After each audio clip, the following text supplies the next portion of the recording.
Part 2. My husband had a secret second marriage with his first love, and when I caught him, he threatened to take my children. Now he's lost everything, and I'm watching him fall apart. Jennifer explained that bigamy was illegal and that David's threats were likely empty. She said we needed to gather as much evidence as possible about his double life and document everything. She advised me to be strategic and not let David know I was building a case against him. She also recommended I speak with a private investigator to get concrete proof of David's marriage to Natalie. Over the next few weeks, I played along with David's suggestion. I pretended to consider his proposal of staying married while he pursued his relationship with Natalie. During this time, I was secretly working with Jennifer and a private investigator named Thomas. Thomas traveled to the city where Natalie lived and gathered extensive evidence, photos of David and Natalie together, proof of their marriage license, records of a shared apartment, witness statements from neighbors and friends. The evidence was overwhelming.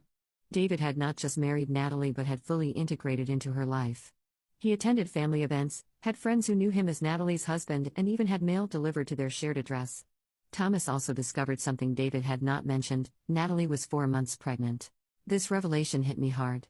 While I was home raising our children, David was starting another family with another woman. Jennifer assured me this information would be crucial in court. She filed for divorce on grounds of bigamy, fraud, and infidelity.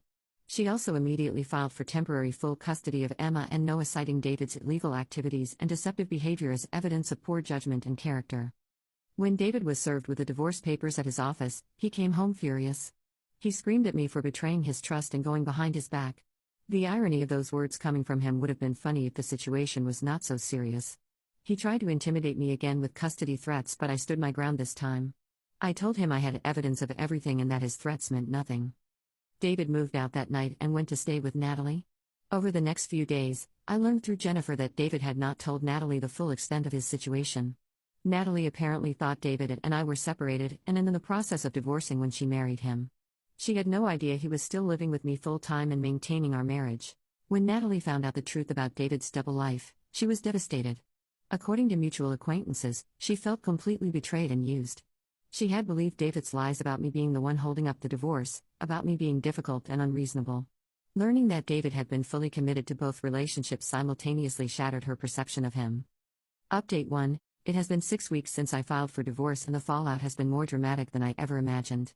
David's life has essentially imploded, and I have watched it happen with a mixture of satisfaction and residual sadness for the man I thought he was.